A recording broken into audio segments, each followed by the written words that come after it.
Spoilers ahead and welcome back to Venture Recaps. Today we'll recap the film title The Clash of Titans. Titans formerly ruled the universe, but their descendants defeated them by creating a kraken. The victors called themselves gods and Zeus ruled heaven, but Hades was imprisoned in the underworld. As time passed, Zeus created men in his own image to worship the gods, giving them immortality and boundless abilities. But the humans grew restless and doubted their creators, finally revolting against the skies. A fisherman finds a casket drifting in the ocean and takes it on board, finding the body of a woman and her still-living newborn. Perseus, a fisherman like his father, is raised by the man as his own. The old man sees the huge statue of Zeus towering over the water in Argos, but an army of soldiers is tearing it down. As the warriors rejoice, the big statue falls from the cliff and crashes into the ocean, causing huge waves. However, clouds darken the sky and many flying monsters emerge from the ocean to attack the mortals who insulted their gods. The troops tried to fight, but the flying devils slaughtered them one by one. After colliding, the creatures fuse into Hades. The deity sees the fisherman's boat and charges toward the helpless mortals, knocking it into the ocean. Perseus escaped, but his family is stuck on the sinking boat. As the family suffocates, the man urgently paddles for his father but fails to save anyone. Perseus has no choice but to flee to the surface and grab onto the wreckage, crying for his family's death. Zeus grows outraged at humans for abandoning him after realizing their rebellion against the gods. Hades also arrives on Olympus to persuade his brother to avenge humanity by punishing Argos. Apollo advises against this because they need human prayers for immortality, but Zeus agrees with his brother because he thinks mankind needs dread to remember the gods' love. Perseus is rescued by Argos' troops and brought into the city. Perseus and the men enter the palace and tell King Cepheus that their operation against the gods was accomplished despite terrible deaths. As the people rejoice and salute their monarch, Cepheus promises a new era where gods would no longer govern human fate. Andromeda, the king's daughter, warns them about their hubris, believing that angering the gods will have dire consequences, but her mother laughs since she thinks they are the gods now. A cloud of black smoke fills the room, dimming the lights. As Perseus stays grounded, the unknown entity pulls all the troops toward itself and lifts them into the air, consuming them one by one. Hades appears as the big cloud and is captivated by the man's resistance. Hades sweeps across the chamber, draining the Queen of Argos' life power as she dies in seconds. The deity threatens to unleash the kraken on the city in 10 days when the sun eclipses unless they sacrifice their princess to the monster for insulting the gods. Hades intentionally reveals that Perseus is Zeus' son and the true cause of the future tragedies before leaving. The soldiers promptly kidnap Perseus, and their leader Draco tortures him, demanding to know how to break the curse, but he is as confused as everyone else. However, Io visits Perseus and seems to know everything about his past, proving his demigod status. King Acrisius led a siege on Mount Olympus before his birth, but Zeus punished him in a worse way. The deity became Acrisius and aggressively cuddled the queen. The king returns to her chambers too late, and Acrisius executes his wife and Zeus' newborn. Before the guy can hurl out the casket, the deity hits him with lightning, turning the king into a terrible monster haunting him forever. Heo tells Perseus that as a demigod, he can kill the kraken, which was fashioned from Hades' body. Perseus joins Draco's army since this is his only chance to avenge his family. They want to find the all-knowing Stygian witches to destroy the kraken. Hades visits Acrisius, an outcast living in the city sewers.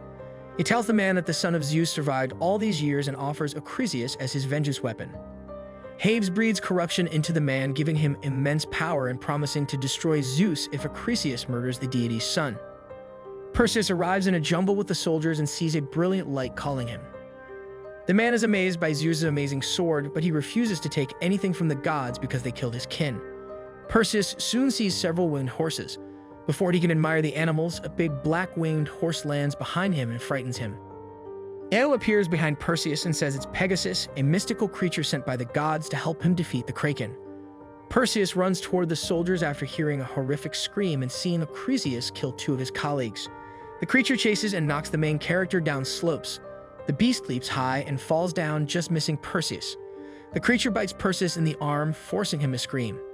As the other soldiers rush in to help, Acrisius defeats them all. The monster captures Perseus again, but Draco cuts off the monster's hand to save him. Perseus and his soldiers chase the monster after realizing it's harmed, but they don't realize the monster's hand is turning into a frightening scorpion. They split up after following their prey into the ruins. One squad knocks down the attacker, but the ground shakes and claws sprout from the sands, allowing Acrisius to escape. The soldiers must fend off giant scorpions that emerge from the ground. The scorpion's tail pierces the warriors and sends them flying. Draco leaps onto the enormous scorpion and stabs it with both swords while the beast is distracted. Draco uses the spear to stab a scorpion and kill it after one of his men throws it at him. Perseus attacks the enormous monster aggressively but is struck down by its claws. Io intervenes before the scorpion's final strike and cuts off his weapon. Io is forced into a building as the scorpion attacks and tries to murder her. Perseus saves her in the nick of time, and the two flee while the scorpion pursues.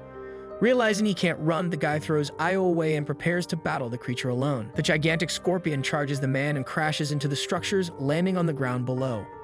Perseus escapes the scorpion's stomach and kills the monster, shocking the crowd. Before the villagers can celebrate, additional scorpions arrive from behind the hills, enveloping the team. As chanting is heard from afar, the creatures freeze when the enemies attack. Draco quickly recognizes the mysterious individuals as jinns, foes they fought many years ago, but Perseus believes they are comrades because they stopped the monsters. Additionally, the jinns swiftly domesticate and use the gigantic beasts as transportation. The only way to reach their destination before the eclipse is to trust the jinns. The scorpions help the party cross the countryside and reach Stygia's hazardous witch's garden. As night falls, the gang climbs the peak, treading carefully toward the center. 3 terrible creatures without eyes emerge soon, and the witches know what the warriors are seeking for. Perseus steals their only eye and threatens to kill it unless the witches help them defeat the kraken. With no other option, the witches tell the demigod that only Medusa can kill the gigantic beast since her stare can turn flesh into stone. Perseus throws the eye on the ground and plans to go, but the witches maniacally inform him he'll die on this expedition. After hearing this horrible forecast, many of the people abandon the expedition, leaving only the troops and the Jinn commander, who wants to avenge the gods for expelling his people to the deserts. Perseus encounters Zeus while descending from the mountains. As prophesied by the witches, the deity tells Perseus he won't defeat the kraken or avenge Hades. Perseus ignores Zeus's gift of protection so he might live in heaven with the other gods. Zeus provides the man a golden coin to travel securely to Medusa's lair, which requires a large price because he doesn't want his son to fail. After traveling over the land, the group enters a big hole in the earth and sees a fog-covered, ghostly river. Perseus takes out the gold coin his father gave him, and the Jinn throws it into the water while muttering a spell to bribe the ferryman to send them into the underworld. The frightening demon welcomes the gang onto a massive boat pulled by many dead souls from the water. The people cross the haunting river loaded with melted boulders from the earth's core and reach a clearing. The warriors cross a stony meadow and approach Medusa's lair, where only men can enter, leaving Io behind. The warriors enter the lava-covered tunnel, where Medusa's influence has frozen countless men into sculptures. They heard a woman's insane laughter from afar and realized the creature was there. Perseus desperately holds on while protecting the Jinn as many arrows hit the troops, sending them into the lava pits below. Draco instructs the men to immediately chase Medusa to flank her, as Perseus throws the Jinn into the surface and staves himself. While hunting her, the 2 soldiers stumble and break into statues as they try to evade the demon's stare. Perseus runs with the Jinn to evade the demon's arrows and hide from the huntress. He tells his friend to wait while he lures the monster out and charges fast into the openings, leading Medusa to chase him and tear him apart. Draco waits to ambush the monster while Perseus avoids its attacks. The warrior leads Medusa back to the Jinn and slashes at her head, but misses and is caught by her tail. Since the Jinn has no flesh, a monster fails to convert him into stone. The Jinn laughs at Medusa and explodes, knocking her and Perseus away. Draco arrives from above and jumps onto a big boulder on the ceiling, breaking it and locking the monster's tail on the ground. Perseus uses the shield's reflections to aim at the demon's head after it turns the guy into a statue. Medusa jumps forward as the warrior slashes at the demon's neck with his eyes closed. Perseus cuts through Medusa, causing her head to fall. The guy escapes with the demon's head, but Acrisius stabs Io and throws her against the walls. The warrior rushes at the killer to revenge his friend, but the creature knocks him down. Perseus stabs Acrisius in the leg but is easily hit by the enemy. Perseus leaps into the air and strikes the opponent, pushing the monster backwards and saving his friend. The warrior overwhelms Acrisius, who is stabbed in the stomach and falls into the abyss. Perseus hurries back to Io to save her before she dies, but she tells him to stop the kraken and save Argos before the eclipse. Io tells the man everything will be fine before dissolving into dust. Before he can lament her death, he sees the Pegasus soaring toward him, providing him an opportunity to return to Argos before it is destroyed. As the eclipse approaches, the seafloor opens, releasing massive tentacles that rush toward the city and create huge waves. When the monster arrives, the people tie their princess to the platform and sacrifice her to the kraken to save everyone else.